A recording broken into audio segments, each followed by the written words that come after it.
Ay, Dios. Tienes mucho que hacer en nuestras vidas todavía. Belencita.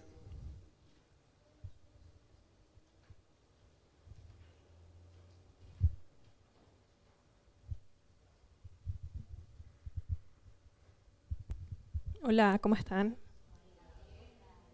Hoy en la mañana me desperté con un versículo y cuando lo oré, obviamente es para mí, pero también es para ustedes. Así que les pido que abran sus Biblias en Salmo 32:3 y lo leamos juntos.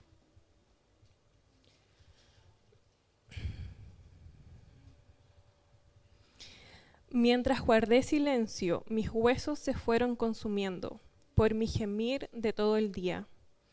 Mi fuerza se fue debilitando, como el calor del verano, porque día y noche tu mano pesaba sobre mí.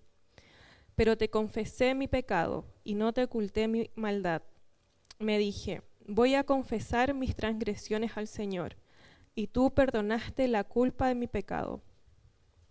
Sabemos que Jesús murió en la cruz por nuestros pecados, pero ¿cuántas veces en el fondo nosotros le decimos y confesamos nuestros pecados a Dios? ¿Y cuántas veces practicamos el confesar nuestros pecados a otros?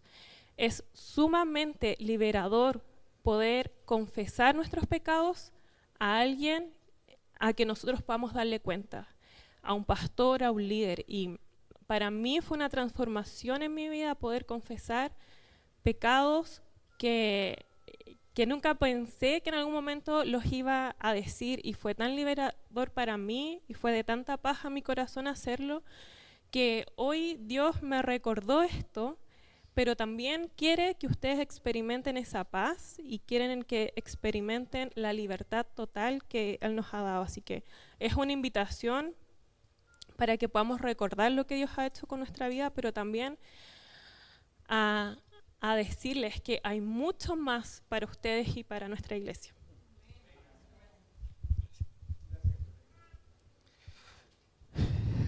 Sin duda, y, y lo que voy a decir lo digo con responsabilidad también espiritual. eh, Estamos entrando en un tiempo para la iglesia, no hablo de la Viña La Florida, sino un tiempo para la iglesia de purificación. ¿Ya? Estamos entrando en un periodo en que la iglesia necesita purificarse.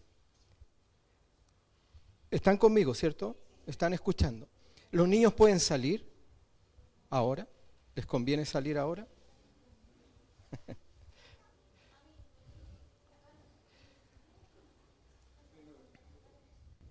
¿Y la Ana Simona no va a ir?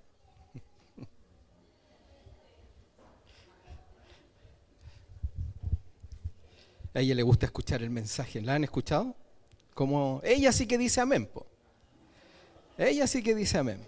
Sí, amén y aleluya. Y un poco más va a andar saltando ahí. Bueno, como decía, la iglesia está entrando, no estoy diciendo que ayer, hoy día, pasado mañana o anteayer, sino que en este periodo la iglesia está entrando en un tiempo de purificación, y hablo yo en términos proféticos, en términos de que es necesario esta llamada de atención a la iglesia respecto a este proceso de purificación. Es algo serio, lo digo en términos de que la iglesia va a ir un paso más allá en todos los sentidos, pero desde el aspecto espiritual. Más allá de lo visual, más allá de lo que haga o no haga, es en el término de la conquista espiritual frente a un enemigo que cada vez se está haciendo, no más poderoso, pero está expresando mayor fuerza y mayor violencia, ¿ya? En todos los sentidos. Y yo quiero traer un poco lo que Belén estaba compartiendo, Salmo 51, ¿verdad? ¿Cuánto? 32. ¿Qué versículo? Versículo 3. ¿Qué decía? ¿Alguien se acuerda? Algo sobre los pecados, ¿ya? Pero ¿se acuerdan más o menos lo que decía? Es importante que lo puedas leer en este sentido, ¿ya? Pero mira, ayer estaba viendo la televisión y casualmente, porque no es que yo lo haya buscado, casualmente estaba viendo la vida de Ignacio de Antioquía. Ignacio de Antioquía es un padre de la iglesia.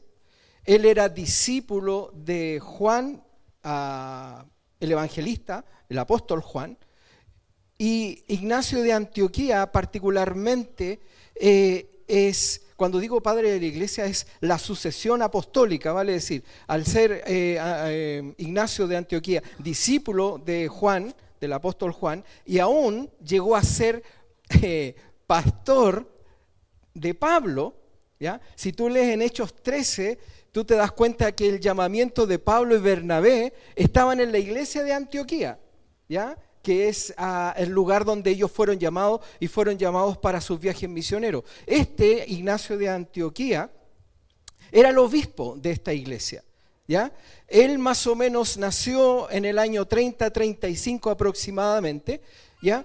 Y murió en el año 108, 70 y tantos años tenía cuando él murió. Pero lo particular y lo medular respecto a la historia de Ignacio tiene que ver con su forma de vida.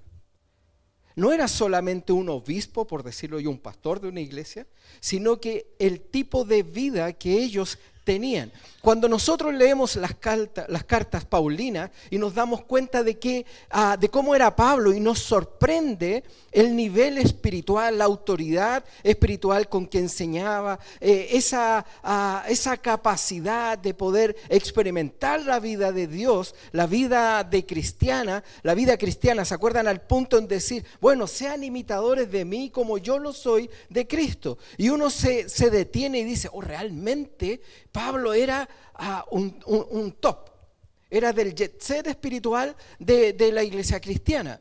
Pero cuando tú comienzas a leer, te empiezas a involucrar en la vida de Juan, en la vida de Pedro, en la vida de Jacobo, en la vida de cada uno de los apóstoles. Cuando tú ves la sucesión, vale decir, pensando en Ignacio de Antioquía, pensando en Policarpo, pensando en Ireneo, pensando en Orígenes, que son los primeros padres de la iglesia, tú te das cuenta que era la forma en que ellos vivían.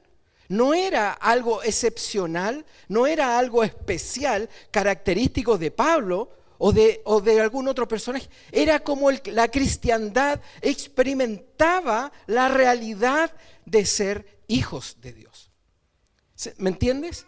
Entonces quiero borrar un poco, remecer esos muros que nosotros tenemos religiosos, en que atribuimos a otros ciertas cualidades espirituales y nos permitimos ciertas libertades porque no nos consideramos a la altura de ellos, por tanto me resto de responsabilidades. ¿Se entiende lo que quiero decir? ¿O lo explico de otra manera? ¿Ya? Entonces, quiero que podamos tener esto en nuestra mente. Respecto a lo que vamos a hablar, un poco voy a continuar tomando los dos últimos mensajes que compartía contigo acerca de Daniel y acerca de Juan. Entonces es importante entender cómo ellos vivían la vida cristiana, que no es la vida cristiana que nosotros vivimos hoy día. Y no lo digo en términos de comodidad, y no lo digo en términos de algo en particular, de que ellos dieron su vida en el circo romano, ¿ya? No lo digo en esos términos, lo hablo en el día a día, la comprensión de la realidad de quienes eran delante de Dios. Nosotros como iglesia hemos enfatizado y enseñamos una y otra vez respecto a lo que es la identidad.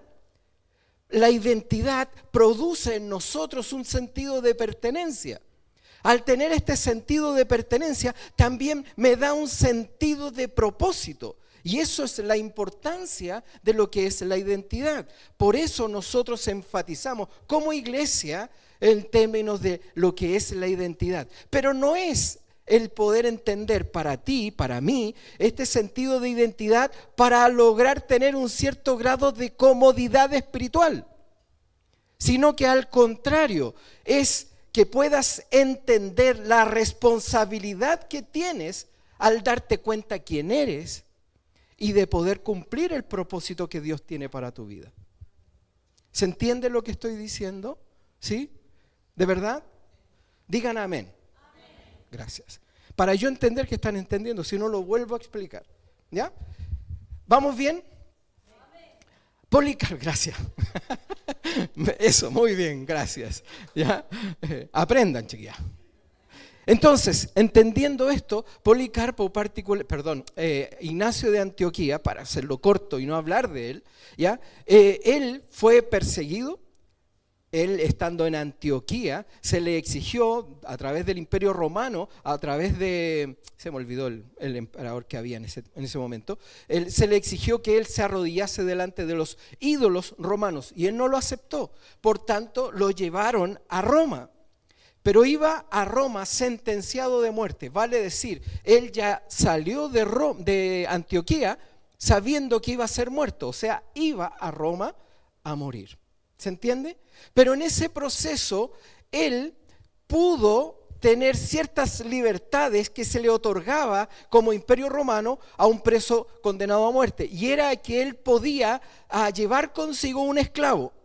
Ese esclavo no iba a morir, pero podía andar con él, podía ir con él y tenía ciertas libertades de poder recibir gente. ¿Se entiende? Por tanto, en el viaje él escribió 7 cartas, que no son las 7 cartas de la iglesia de Apocalipsis, por si acaso, ¿ya? Pero él escribió 7 cartas que no las voy a mencionar ahora, solamente hacer ese comentario, que las escribió este esclavo porque era un escriba que iba con él. Y él, en cada lugar que ellos se iban deteniendo, iban cristianos, porque lo conocían, porque sabían quién era, iban y se reunían con él y él podía enseñarles ciertas cosas. Pero él evidentemente ya sabía, muchas gracias, sabía cuál era su final. ¿Se entiende? Ahora, no es que el viaje se demoró 9 horas, ¿ya? En un salón cama. Era un viaje mucho más largo, más tedioso, ¿ya? Pero había cierto beneficio, saber que los romanos como imperio construyeron una serie de caminos que facilitó todo esto, ¿ya? No quiero meterme en la historia, pero ya, y eso lo permitió. Bueno, y él iba hablando, animando a la iglesia, y escuchó que los hermanos en Roma se estaban organizando porque tenían ciertas influencias. Para eso hay que leer los Hechos y te vas a dar cuenta que hasta dónde llegó el Evangelio con Pablo, que tenían cierta influencia y lo que querían hacer era revertir la sentencia. ¿Se entiende? A lo cual Ignacio dijo no. Si ustedes pueden leer después alguna de las cartas de Ignacio, él dice no. Dice, si yo no muriese por la causa, dice, solamente llevaría una vida de hijo de Dios. Pero dice, pero si yo muero, dice, será la voz de Dios la que hablará a través de mi muerte. Y él escribe y dice cómo él estaba preparado para morir. No quiero entrar en el detalle. Él finalmente murió en el circo romano, vale decir en el Coliseo romano, fue devorado por las bestias salvajes, pero él en todo momento hacía este énfasis, que él quería ser digno de los padecimientos que Jesús había padecido por amor a él. Que él quería ese mismo espíritu que había habitado en Jesús. Entonces tú te das cuenta y uno en el fondo como siente cierta admiración, ¿verdad? Pero Pablo decía, sed imitadores de mí, como yo soy de Cristo. Cuando nosotros tenemos esta información, no es para que admiremos, porque eso es idolatría. Están para señalarnos cuál es el camino que nosotros debemos seguir. ¿Se entiende? Tengo mi palo banco ya. Juan capítulo 1.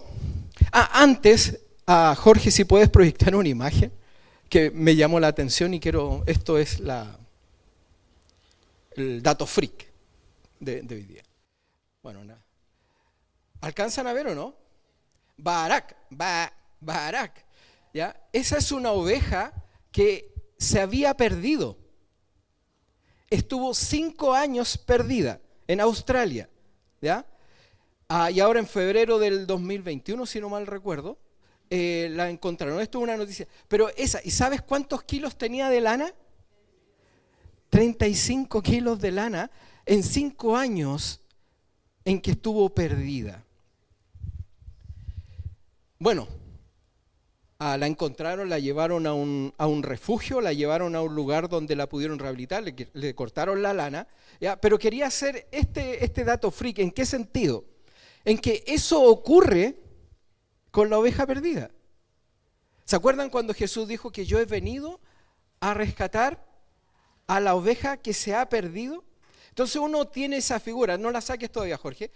Uno tiene esa figura, la oveja, y la toma y la considera como una historia bíblica, prácticamente, ¿ya? Y no se detiene a pensar las implicancias. Y yo quiero animarte a algo. Y es uno de los énfasis que queremos darle en la academia, que tiene que ver con entrar en la profundidad. El objetivo, y escúchame, y quiero animarte a esto, el objetivo de la palabra de Dios no es simplemente lo que nos dice. ¿Se entiende? No es simplemente lo que nos dice la palabra de Dios. ¿Dónde está el espíritu de poder que hay en la palabra de Dios? Es entender lo que quien era el escritor, sea cual sea, estaba queriendo decir. ¿Se entiende la diferencia? Yo puedo leer como la historia de la oveja perdida, pero cuando yo profundizo a través del poder del Espíritu Santo, yo logro entender lo que, en este caso, Jesús estaba diciendo. Y esto es mucho más poderoso que una simple hermenéutica de un pasaje, vale decir, la propia interpretación. Es lograr entender el espíritu que hay en él. Y eso te permite sentir el corazón de Dios cuando inspiró. ¿Y por qué te lo digo? Yo no sé si se lo había mencionado, pero la palabra inspiración espiritual viene de una palabra que viene de neuma, ¿sí? Y neuma tiene que ver con, se los comentaba, ¿no? Que viene de la respiración de Dios. Uno dice, el soplo, la inspiración era como alguien soplándote. ¿Sí? Eso es lo que se ha enseñado. Pero la palabra en esencia habla de algo mucho más profundo y tiene que ver con la respiración de Dios. Viene de sus pulmones, viene de su interior. ¿Me entiende? Por tanto, lo que Él está haciendo es revelarse a sí mismo en su intimidad.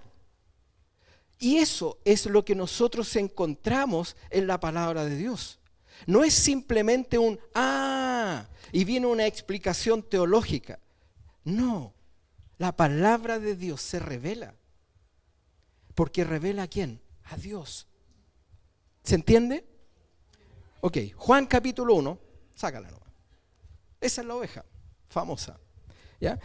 Tiene relación en todo caso. Juan capítulo 1, ¿se acuerdan que habíamos leído acerca de Juan? Particularmente en el capítulo 1, en el Logos, hacíamos énfasis a lo que era el Logos, el Logoi, el Logión de Dios, que tiene que ver con lo que también es la voz, la palabra de Dios. Y esto no es una palabra que sale simplemente que es escuchada, sino que el énfasis del logo, del legión o del logoi, tiene que ver con de a dónde viene. No viene solamente cuando es escuchada, cuando sale de la boca, sino que viene de la profundidad de Dios. ¿Me entiende? Y eso hace que esta Trinidad sea perfecta y única y una en sí misma. No es exterior esa unidad, sino que es en la profundidad de Dios.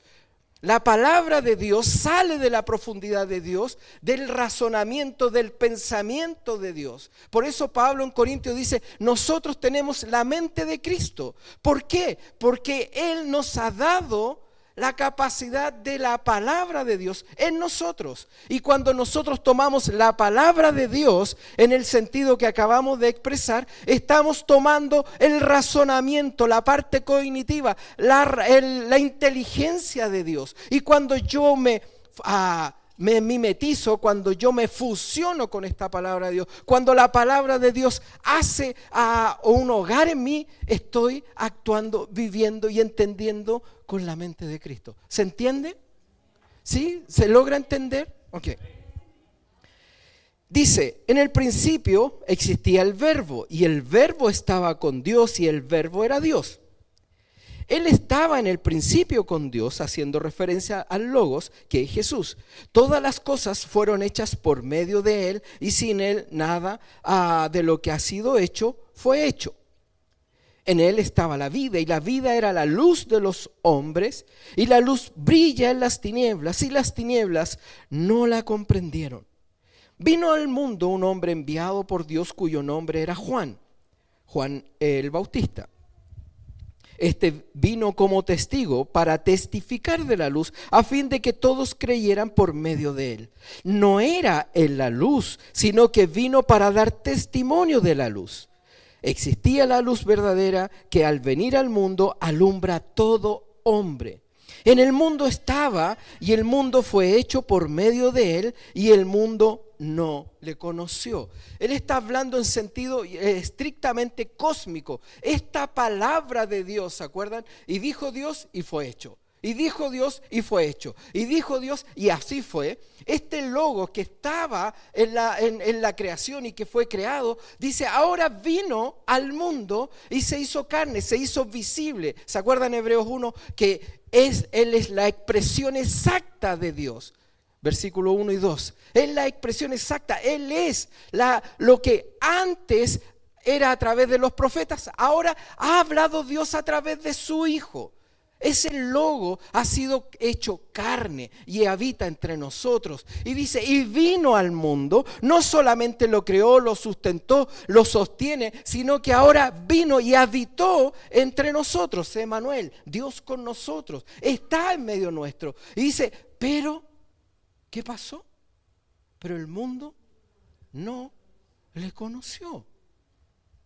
Evidentemente la luz vino en medio de la oscuridad, en medio del caos. ¿Sí? Y dice, ¿qué pasa? ¿Alguna vez tú has estado en oscuridad absoluta? No sé cuán oscuro, pero has estado en una oscuridad. ¿Tú sabes cómo cazan conejo, no? ¿No saben cómo cazan conejo? Mi esposa es experta, cazadora de conejo. Por eso me agarra de la oreja a mí. Tú sales en la noche con un foco. Y lo que haces es, ves al conejo corriendo o la liebre, y lo que haces es alumbrarlo.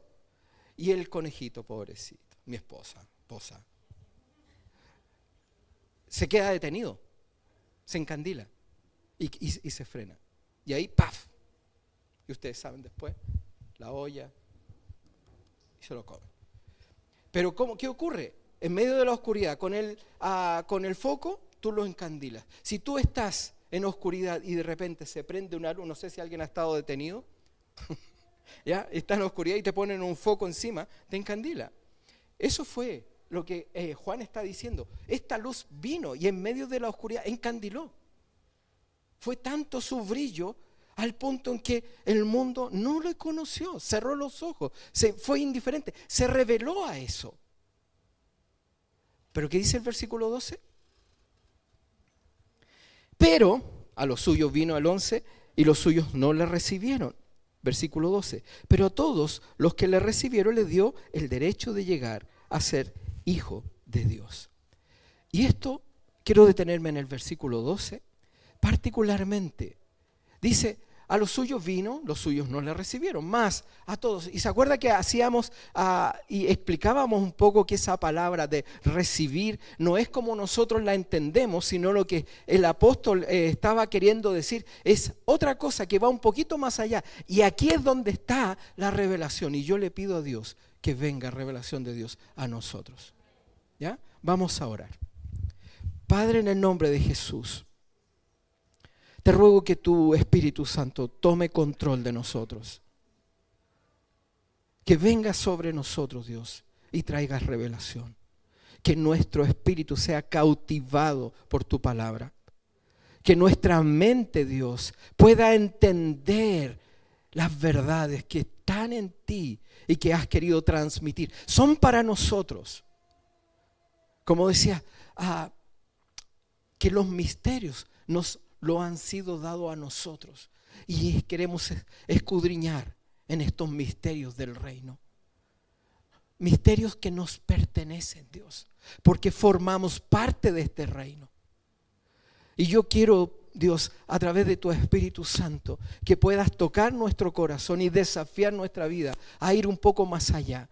No solamente el saber, sino que el provocar la acción en nosotros, de entender que estamos en un lugar, en una posición y en un tiempo de privilegio, Dios. Pero también eso conlleva responsabilidad mía. Desafía, rompe nuestra pasividad. Sácanos, Dios, de nuestro lugar de comodidad. Sácanos, Dios, de este círculo de comodidad, Dios. Queremos ir más allá. Jesús dejó su zona de confort para venir a rescatarnos. Venir a rescatar a la oveja perdida. Eso no es solamente para que admiremos, sino que nos muestra el camino por el cual debemos ir. Sácanos de nuestra zona de confort y llévanos a las alturas de un hijo de Dios. En el nombre de Jesús. Amén. Y amén. Como hablábamos, esta palabra de recibir no es simplemente el recibir. Yo voy a recibir a Jesús, que nosotros comúnmente lo conocemos. E incluso hablamos en términos religiosos. A ver, tú llegas a la iglesia y dices, ¿tú recibiste a Jesús? Sí, yo recibí a Jesús. Y si en cierta medida el vocabulario nos da para entender eso, pero lo que Juan está diciendo es algo un poco más allá y mucho más profundo. No es que nosotros hayamos recibido a Jesús, ¿ya? Lo que él está diciendo y la palabra que implica, significa el recibir, está hablando de agarrarse con fuerza a lo único que tienes para ser rescatado. ¿Se entiende? No es que yo recibí, sí le abro mi corazón, ven, entra a mí. No, era la única opción que yo tenía de vida. Era la única posibilidad de ser rescatado. No hay otra manera. Y cuando yo lo entendí, que es una obra del Espíritu Santo, logré agarrarme con fuerza. Eso es lo que está diciendo. Agarrarme con fuerza de esto que es la salvación que viene a través de Jesús. Entonces no es que yo lo recibí. ¿Quién soy yo para recibir al Señor de señores, al Rey de reyes?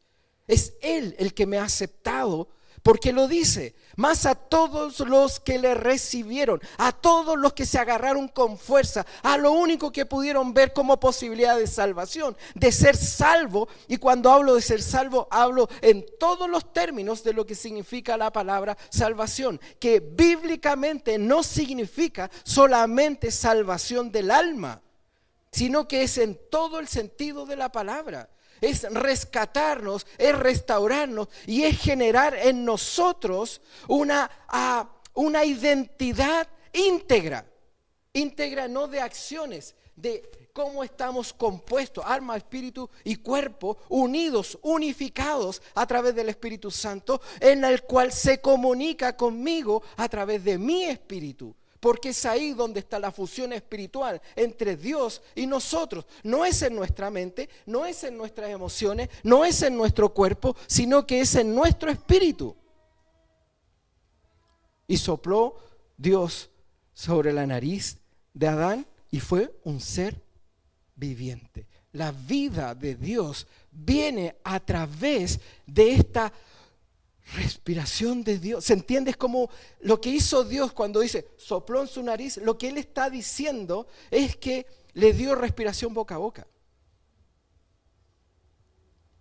Cuando alguien se está ahogando, no sé si alguno se ahogó, no, porque están acá, pero ¿se han ahogado alguna vez? Yo casi me ahogo 2 veces, ya 2 veces, en una oportunidad, pero me sacaron de una piscina, yo era chico. Entonces, eso de traer la respiración de otra persona para recuperar tu respiración. Es lo que está diciendo en este sentido. ¿Me entiendes? Es la respiración, no es un soplo. Imagínate a alguien que no está respirando, ha sido ahogado y ¿tú crees que va a respirar? ¿Tú crees que va a venir a la vida? No, es trayendo tu respiración para poder generar respiración en la... Eso fue lo que hizo Dios. Y es ahí donde está esa fusión espiritual con Dios, a través de nuestro espíritu, porque es el espíritu de vida. La mente no da vida, el cuerpo no da vida, es el espíritu. A través del Espíritu Santo tenemos esa comunión con Dios. ¿Se entiende? Pero la gran cosa, que aquí está donde se pone peluda la cuestión, porque hasta ahora vamos bien contentos, pero ahora vienen las responsabilidades, chiquillos. Porque dice, más a todos los que recibieron, dice, les dio, ¿qué cosa? Poder, autoridad. ¿Y sabes qué? Lo que él está diciendo es, que Dios me dé sabiduría para decir las palabras correctas, pero lo que él está diciendo, Juan, es que no solamente le dijo, ya son hijos de Dios. Él entregó algo en estos hijos que les permitió tener poder, autoridad, permiso, responsabilidad. ¿Se entiende? No es solamente, son hijos de Dios, yo soy hijo de Dios y me voy a correr, disfrutar de la vida. No, lo que Dios hizo es sacarte de ese camino donde andabas. ¿Se entiende? Por eso viene producto del arrepentimiento, es abandonar el camino por el cual íbamos y tomar este nuevo camino que Dios está poniendo. Y este camino tiene que ver con esta realidad espiritual que Dios está trayendo sobre nosotros. Y nos dio la capacidad. Capacidad no es simplemente el tener yo la capacidad de ser hijo de Dios. No, es la capacidad para actuar y vivir como hijo de Dios. ¿Se entiende? No es solamente, sí me dio el derecho de ir y tomar el refrigerador. ¿Me entiendes? Sí, es explícito, implícito. Pero también significa que te dio la capacidad para vivir conforme a esa realidad. Te dio la autoridad. ¿Autoridad para qué? ¿Para decir yo soy hijo de Dios? No, autoridad para vivir conforme a un hijo de Dios. No digan amén todavía porque se van a dar cuenta la responsabilidad que significa eso.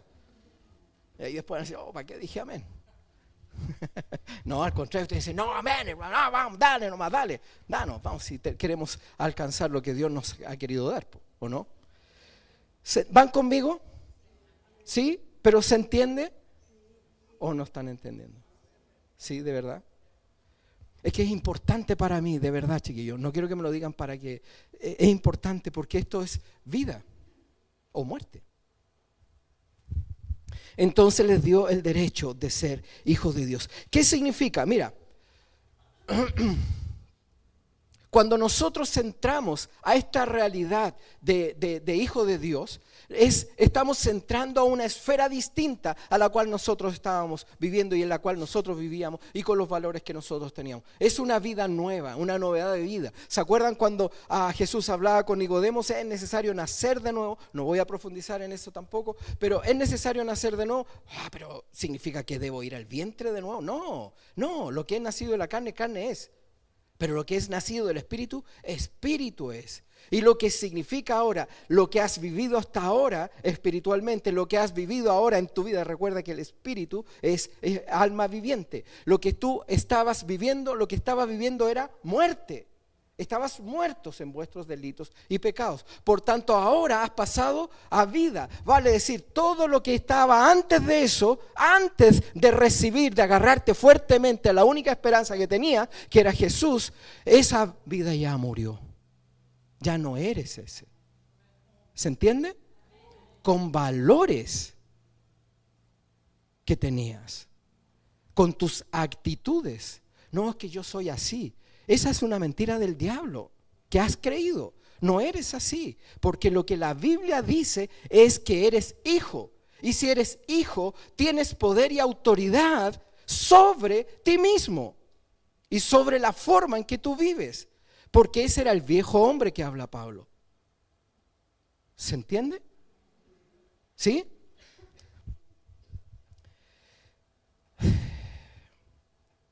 Mira, Mateo.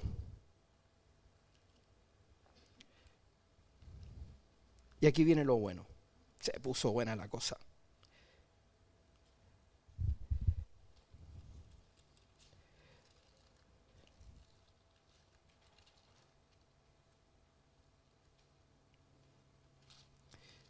Espérense que se me perdió ahora el versículo.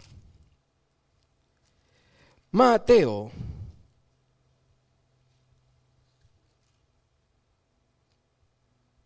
No, vamos a Lucas mejor, capítulo 4. Vamos, Lucas, hagamos la corta mejor. Lucas, capítulo 4, particularmente. Perdón, versículo 22 del capítulo 3, para entender la dinámica. ¿Ya? Tenemos en el capítulo 3 de Lucas, capítulo 3, versículo 22, tenemos, ¿se acuerdan a Juan el Bautista que estaba predicando, que estaba bautizando en el Jordán? ¿Ya? Y su bautismo tenía que ver con el arrepentimiento, que era la señal de arrepentimiento, es decir, ¿sabes qué? Sí, yo me arrepiento de mi vida, del tipo de vida que yo vivía. Esa era la predicación de Juan el Bautista. Pero de repente está en el río Jordán y se ve a lo lejos que viene alguien, el Cordero de Dios. Y dice aquí el Cordero de Dios, el que quita el pecado del mundo. Aquí viene del que yo hablaba, mira, todo esto es sombra de lo que es Él en realidad. Y Jesús venía a donde estaba Juan el Bautista y dice, el versículo 21 dice, y aconteció que cuando todo el pueblo era bautizado, Jesús también fue bautizado. Y mientras oraba, el cielo se abrió. Ocurre algo particular que no había ocurrido nunca, nunca. Paréntesis, llevábamos 400 años de ausencia de Dios en el pueblo, 400 años. Los últimos profetas que predicaron, que enseñaron con el poder y la autoridad espiritual, vale decir del Espíritu Santo, fueron Malaquías y Ageo. Y de ahí nada más, 400 años donde Dios guardó silencio. Hasta que ocurre esto. Creo que también lo enseñamos en alguna oportunidad. Entonces, hay un evento sobrenatural. Juan predicaba arrepentimiento, pero ahora ocurre algo distinto. Dice que al ser bautizado Juan, que lo puedes leer en Mateo, ¿ya? Lo puedes leer en Lucas, en Marcos, y tú te das cuenta que el cielo, dice, se abrió. Imagínate, el cielo se abrió en un momento determinado. 400 años donde no pasaba nada, donde todo lo relacionado a Dios eran solamente ecos de los profetas que habían profetizado, valga la redundancia, en Israel. ¿Se entiende? ¿Van conmigo? Entonces tenemos a Jesús siendo bautizado. Versículo 22. Y dice, y el Espíritu Santo, ¿qué hizo? Descendió. ¿Sobre quién? ¿Sobre quién? Sobre Jesús. Otro evangelista dice que una paloma, en forma de paloma, descendió y se posó sobre él. Está ocurriendo algo extraordinario. No solamente se está acabando la ausencia de Dios, sino que ahora se está manifestando de una manera distinta. El Espíritu Santo, que no había estado ausente por 400 años, viene sobre Jesús e inaugura una nueva era. Una nueva era. Porque en el Antiguo Testamento el Espíritu Santo solamente estaba con los profetas. ¿Se entiende? Solo en ellos. El pueblo no tenía posibilidades de tener el Espíritu Santo. Eran ellos que hablaban en nombre de Dios. Y ahora está ocurriendo algo particular. Para algunos quizás conocedores de la Torá, para algunos conocedores de las tradiciones judaicas, para algunos que tenían quizás algunos atisbos de todo, estaba pasando algo incomprensible. El Espíritu Santo se estaba manifestando. Y más encima, que dice, se escuchó una voz del cielo que decía, he aquí. Eso se llama Mesías, el hombre señalado. La persona escogida. He aquí. Eso es lo que está diciendo. He aquí, mi hijo. en quien yo me complazco. Se inaugura una nueva era, una nueva época. Pero aquí hay dos enseñanzas, superficialmente las voy a mencionar. Uno es el Espíritu Santo descendiendo después de 400 años. Dos, dice, he aquí mi Hijo en quien yo me complazco. Lo que Dios está estableciendo es una verdad, y esto es revelación, chiquillos, es que Dios no va a aceptar nada fuera de su Hijo. Nada fuera de su Hijo. Nada Él va a aceptar que no sea en Jesús. Por tanto, nada de lo que nosotros hagamos en nuestras fuerzas, en nuestras capacidades, es aceptado por Dios. En aquel tiempo muchos dirán, Señor, Señor, en tu nombre hicimos milagros, en tu nombre hicimos esto, en tu nombre. Apartaos, apartaos de mí, hombres de maldad. ¿Por qué? Porque fuera de mi Hijo no acepto nada. ¿Te das cuenta?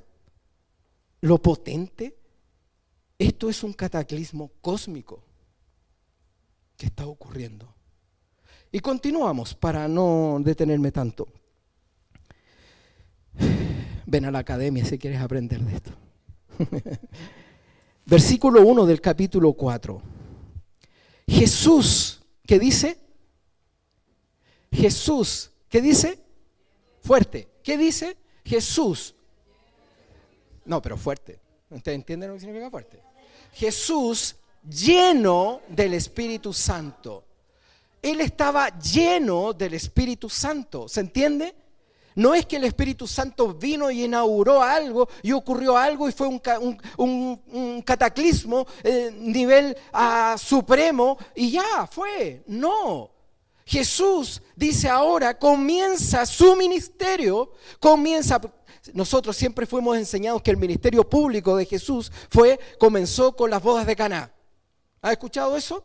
Las bodas de Caná comenzó el ministerio público de Jesús. Si tú lo hablas de ministerio público. No, el ministerio de Jesús comienza cuando fue bautizado. ¿Por qué? Porque versículo 1 del capítulo 4 dice, porque Él lleno del Espíritu Santo comienza a moverse. Una de las cualidades y características que diferencian este nuevo establecimiento del reino de Dios tiene que ver con la capacidad espiritual que hay en el Espíritu Santo. No es fuera de eso, Dios no va a aceptar nada. Y Jesús lo señala, he aquí mi Hijo amado, en quien se complace mi corazón, en quien yo tengo complacencia, dice Dios. Y después cuando Él comienza a moverse, ¿qué dice? Capítulo 4, versículo 1. Jesús, lleno del Espíritu Santo, volvió al Jordán y fue llevado por el Espíritu al desierto. Lleno del Espíritu, la presencia de Dios, estando en Él mismo, siendo el Hijo de Dios, siendo el Logos de Dios, siendo la expresión de Dios, siendo la encarnación de Dios, siendo la expresión exacta de quien era, dice que el Espíritu Santo estaba en Él. Por tanto, todo lo que Jesús enseñó, hizo y todo lo que Él provocó, lo hizo no en su propia capacidad, sino que lo hizo con autoridad espiritual, una capacidad del Espíritu Santo. Cuando Él estuvo en el desierto y fue tentado 3 veces después de estar ayunando 40 días, Él no lo enfrentó solo, lo enfrentó con el Espíritu Santo. Cada una de las cosas que Jesús hizo, lo hizo en el poder del Espíritu Santo. ¿Se entiende? Cuando nosotros hablamos de que somos hijos en Él, no sobre Él. ¿Se entiende? Y nada de lo que nosotros hagamos, nada de lo que nosotros creamos que debemos hacer, lo podemos hacer fuera de Él. Porque todo lo que yo hago fuera de Él es muerte, es perdición, aunque no lo creas. ¿Hijos de Dios pueden hacer eso? ¿Pastores pueden hacer eso? Sí, somos responsables de eso. todo lo que tú hagas, todo lo que tú digas, ¿eres hijo de Dios? Todo lo que tú hagas fuera del Espíritu de Dios es muerte. ¿Se entiende? Todo lo que hagas en el poder del Espíritu Santo es vida.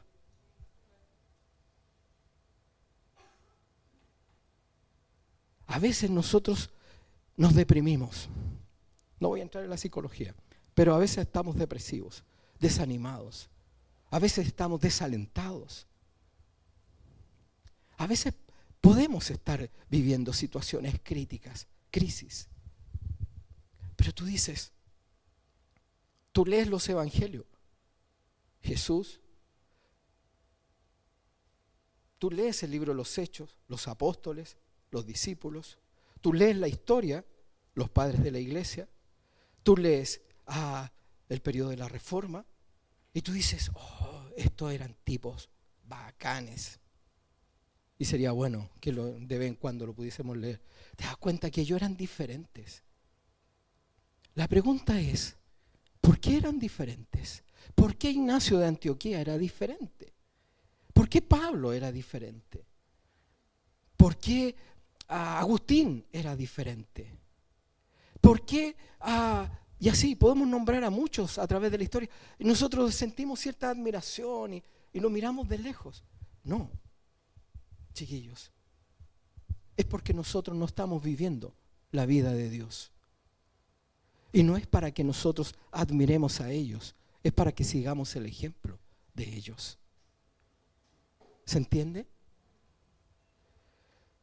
Si tú lees Mateo 5, no lo voy a leer ahora. Bienaventurados, ¿se acuerdan? Las bienaventuranzas de las montañas. Bienaventurado el pobre de espíritu, porque ellos verán a Dios. Bienaventurados los que son perseguidos por mi causa, porque ellos van a heredar. ¿Nosotros experimentamos esa realidad de las bienaventuranzas? ¿Nos damos cuenta que está hablando de nosotros? Bienaventurados sois cuando por mi causa soy perseguido. ¿Qué es lo que hace hoy día la iglesia? Mimetizarse, parecerse, buscar la manera de que no se note la diferencia entre nosotros y ellos. ¿De dónde salió esa doctrina? Doctrina es enseñanza, para que no se tergiverse pensando que de doctrina, no, esa es doctrina de los bautistas, no, de la asamblea, no, eso es Calvino, no, eso es Arminio. ¿Se entiende? Enseñanza, doctrina es enseñanza. ¿De dónde salieron esas enseñanzas? ¿Son bíblicas? ¿Vienen del Espíritu de Dios? No. Esto es realmente, es glorioso, pero a su vez tiene una responsabilidad para nosotros.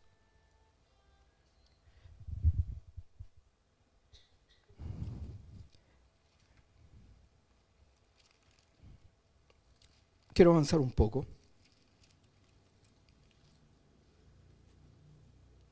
Dice versículo 28 del capítulo 12 de Mateo. Dice, versículo 28 del capítulo 12 de Mateo. Dice, pero si yo expulso los demonios por el Espíritu de Dios, entonces el reino de Dios ha llegado. Jesús, lleno del Espíritu Santo, ¿sí?, fue llevado al desierto. Dice, a través del Espíritu Santo lo llevó al desierto. ¿Se entiende? Lleno del Espíritu Santo, el Espíritu Santo lo lleva al desierto y después él dice, a ver, ¿por qué yo hago esto? ¿Por qué yo expulso demonios? ¿Lo hago por mí mismo? ¿Lo hago con mis propias capacidades? No, dice, yo lo hago, ¿por qué? Por el Espíritu de Dios. Por tanto, lo que Jesús estaba haciendo no era simplemente hacer milagros y hacer algo que tiene que ver con la vida cristiana. Él estaba actuando bajo el señorío del Espíritu Santo y vamos a concluir eso un poco más adelante. Dice, versículo 38 de Juan. Estoy haciendo algo que no es muy habitual en mí, usar varios versículos. Siempre me quedo en un pasaje, pero ahora Dios quiso que lo hiciera así, ¿ya? Versículo 38 del capítulo 7 dice: el que cree en mí, como he dicho las Escrituras, de lo más profundo de su ser brotarán ríos de agua viva. Una fuente donde va a brotar permanentemente una vida, aguas que emanan vida, una fuente inagotable, inagotable. Eso es lo que cada uno de nosotros tenemos, una fuente de agua inagotable. ¿Pero qué quiere decir eso? ¿Qué quiere decir para nosotros? Y como Jesús algo sabe, lo explica y dice: pero él decía esto, ¿de qué? Del Espíritu, versículo que sigue, del Espíritu, versículo 39. A los que habían creído en él, habían de recibir el Espíritu, porque el Espíritu no había sido dado todavía. ¿Se entiende? ¿Van conmigo? Él estaba hablando, esta fuente de agua que va a brotar a vida, eso, el que cree en mí va a tener esto. Y eso significa que estaba hablando acerca del Espíritu que Él nos iba a dar una vez que Él ya no esté. Porque todavía, lo dice claramente, todavía no estaba el Espíritu. Él lo tenía, pero no había sido dado. ¿Se entiende? ¿Sí o no? Aleluya.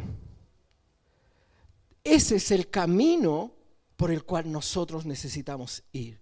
Esta es la vida a la cual fuimos llamados. Tú te agarraste de esta vida. Cuando decimos he recibido a Jesús, hemos agarrado esta vida que Él está dando, porque nada, chiquillos, que hagamos fuera de Él es vida. Nada que nosotros hagamos en nombre de Él, pero que no venga de su Espíritu Santo, es vida. Nada. Por tanto, tú necesitas obligadamente, y no lo digo yo porque es una imposición mía o de la iglesia o de algún ministerio, una obligación es sujetarnos al Espíritu Santo para poder actuar conforme a Él. ¿Sabes qué incluye? Tus decisiones más básicas, más cotidianas. Cualquier decisión que tú hagas sin la sabiduría del Espíritu Santo no sirve. ¿Alguna vez has vivido una situación? Voy a poner un ejemplo particular. Una situación económica difícil. No sé si alguno de ustedes ha vivido eso. Que económicamente estás mal. O sea, hablemos de mal. ¿Entienden eso? ¿Alguien entiende? Bueno, el que oye... No, el que oye, escucha lo que el Espíritu dice, ¿ya? Mal. Y tú dices, ¿qué voy a hacer? ¿Qué voy a hacer? ¿Qué voy a hacer? ¿Cómo lo soluciono? Y tú dices, tengo estas cuentas, esto, esta, otra, bla, bla, bla, bla. Y todo lo que se te ve esa gran ola, ese tsunami que viene sobre ti. Y tú dices, ¿qué hago? Y de repente tú estás ahí afanado, tu semblante cambia. Tus ojos como que caen, tus orejas también, así andas con las orejas caídas. Medio maquillas, nosotros nos afeitan. Bueno, te entenderán que yo vivo deprimido, entonces no me afeito. Y ahí estás. Y de repente viene una idea, porque justo te llamaron. ¿Cómo está? Buenas tardes, don Juan Carlos. Lo estoy llamando porque usted tiene un crédito aprobado de tanto. Claro, ¿sí? Y te dice, aquí viene. Ay, ¿cuánto es el interés? No, el interés bajísimo, 15.3, pero bajo. Es una exageración, ¿ya? Pero es que es como que uno ya pierde se nubla, digamos. No, sí, barato. Y tú dices, ya, ok. Y lo tomas. Y sientes un alivio cuando sales o ves que te depositaron la plata. Y tú logras pagar. Y vienes como un alivio. Es como, ¿sabes? En este tiempo de calor es como que corrió una brisa, ¿sí? ¿Ah? Es como, pero corrió la brisa. Y pasó la brisa. Y tú empiezas a darte cuenta que el hoyo está creciendo. Está creciendo. Y bueno, puedes pagar una cuenta. Yo no estoy hablando, y no es una crítica para quienes hayan pedido créditos, no quiero que te sientas culpable, porque no es el foco, ¿ya? El Espíritu Santo no habla de esa manera a nuestra culpabilidad, sino que nos hace arrepentirnos y pedir perdón. Pero sentirse culpable, el enemigo el que hace eso. Pero quiero decirte que, y buscas estas soluciones, pero esas soluciones están fuera de Dios. Cotidiano, pagar cuentas, pedir un crédito. ¿Qué pasa cuando hacemos las cosas fuera de Dios? ¿Qué es? Es muerte. Es muerte. Pero es distinto. Es distinto cuando tú dices, ¿sabes qué? Esta es la situación. Esta es la situación. Y ves el tsunami que viene. Olas de 15 metros. Y dices, voy a doblar mis rodillas y voy a orar. Yo sé que todos hacen eso, sin excepción. Oran. El orar es decirle a Dios. Pero la pregunta es, no es que le dices a Dios, sino que dice Dios. Porque la oración es eso, es escuchar lo que Dios dice. Y tú ves que la ola, ustedes, no sé si se escucha, se siente, el piso empieza a vibrar. No sé si han visto películas de eso. Viene la ola y tú estás ahí. Y es como, ya po, háblame Dios, háblame. Y cuando ya está cerca, salís corriendo y te las arregláis solo.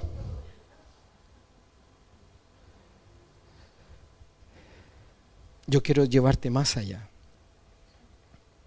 Es dejar que la ola te atrape.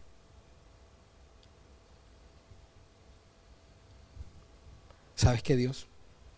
Ahí está. No sé qué vas a hacer. Porque eso es lo que hacían los cristianos.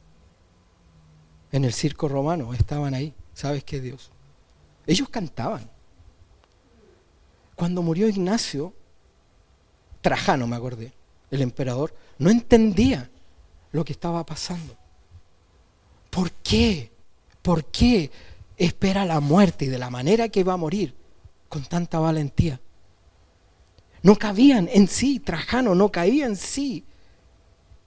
Y la ira que él tenía respecto a esta situación.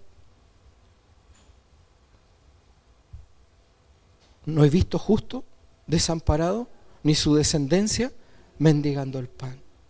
Dice, hubiese yo desmayado si no creyese que veré la bondad de Jehová en la tierra de los vivientes. ¿Sabes, Dios?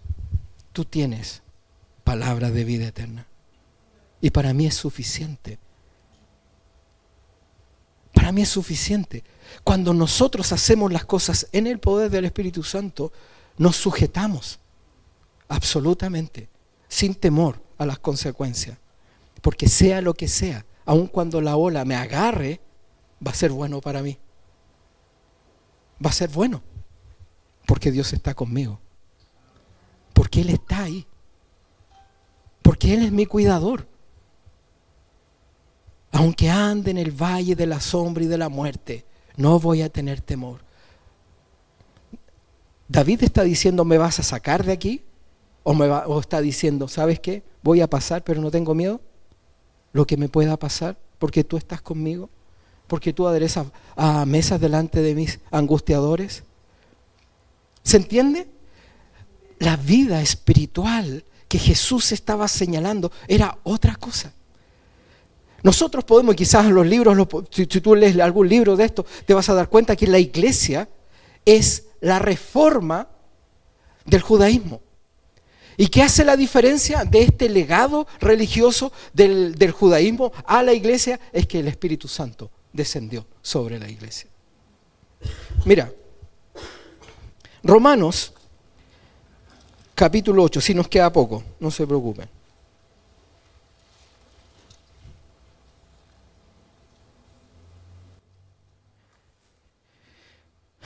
la estamos pasando bien, ¿eh? Capítulo 8 dije, ¿cierto? Sí. Capítulo 8, versículo 9 en adelante.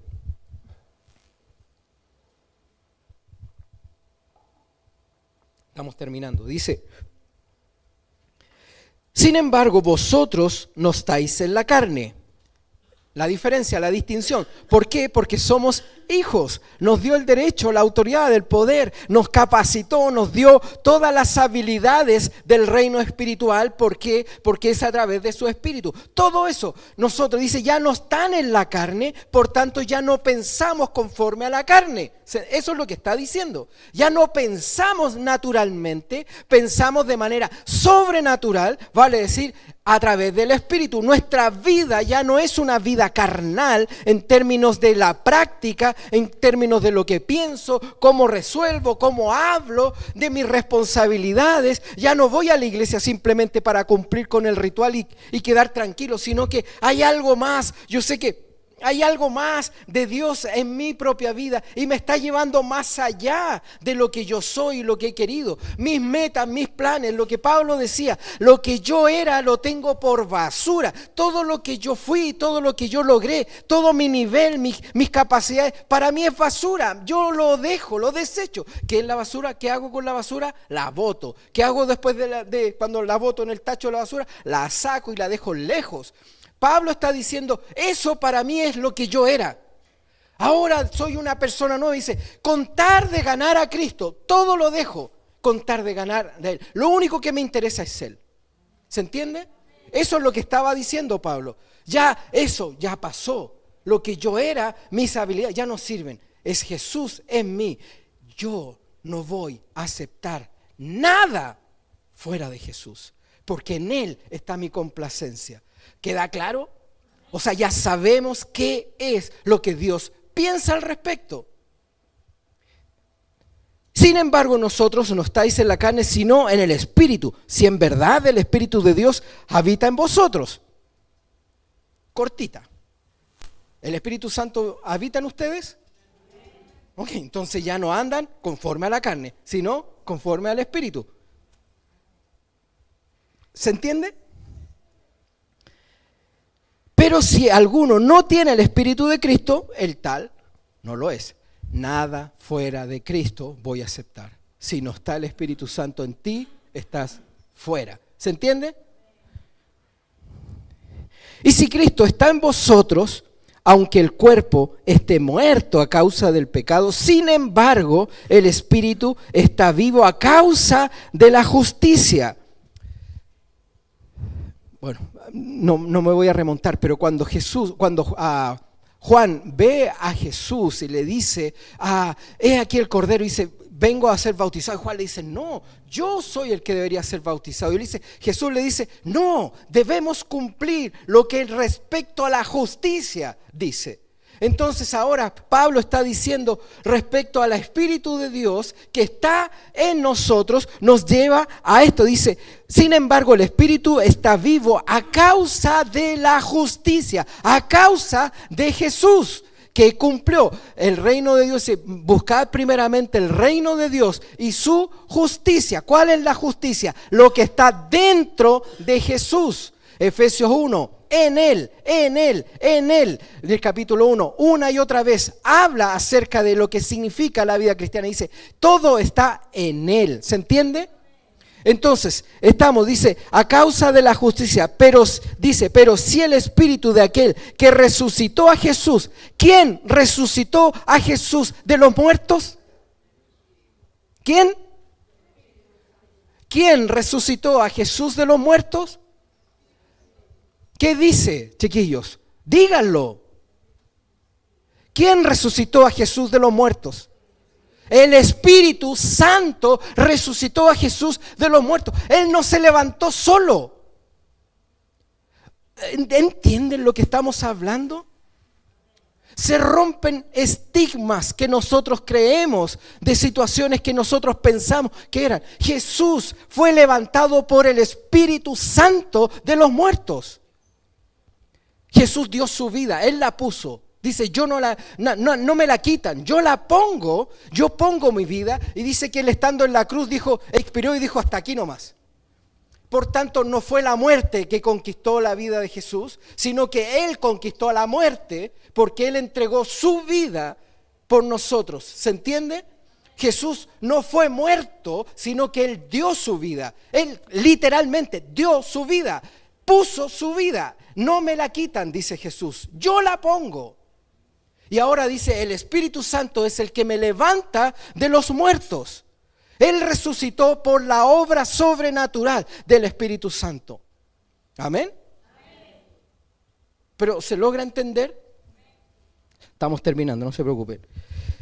Pero si el Espíritu de aquel que resucitó a Jesús de entre los muertos habita en vosotros, el mismo que resucitó a Cristo Jesús de entre los muertos, también dará vida a vuestros cuerpos mortales mediante de su Espíritu que habita en vosotros. Por tanto, ese Espíritu es el mismo que levantó a Jesús de los muertos, es el Espíritu que nos da vida a nosotros.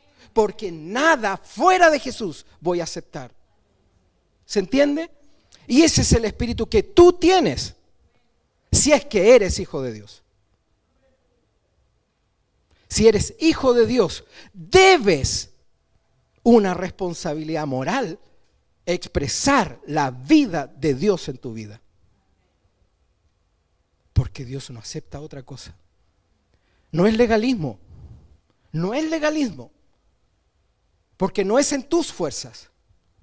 Es por el poder del Espíritu Santo en ti, que levantó a Jesús de los muertos. Él nos dará vida. ¿Se entiende? Avancemos un poquito y ya vamos a terminar. Así que, versículo 12, hermanos, somos deudores, no a la carne, para vivir conforme a la carne. ¿Se entiende?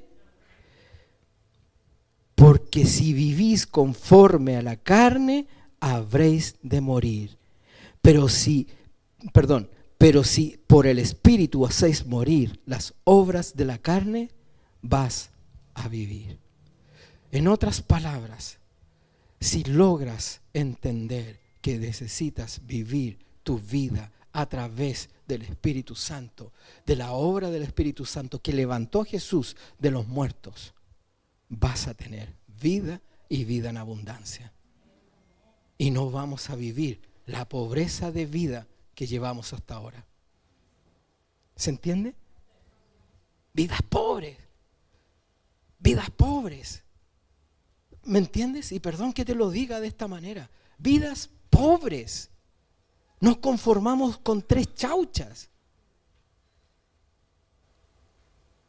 Lo que Dios quiere es que vivamos esa vida que Él ha planeado para nosotros a través de Jesús, en Jesús, por su Espíritu Santo. ¿Se entiende? Y termino. Porque todos los que son guiados por el Espíritu de Dios, los tales,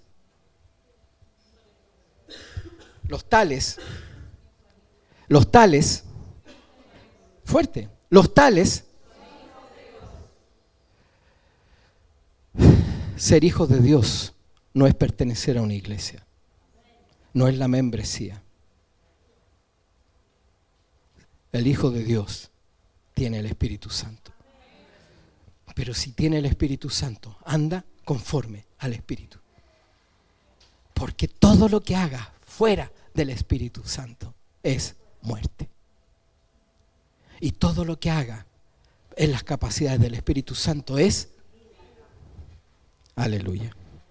Pongámonos de pie.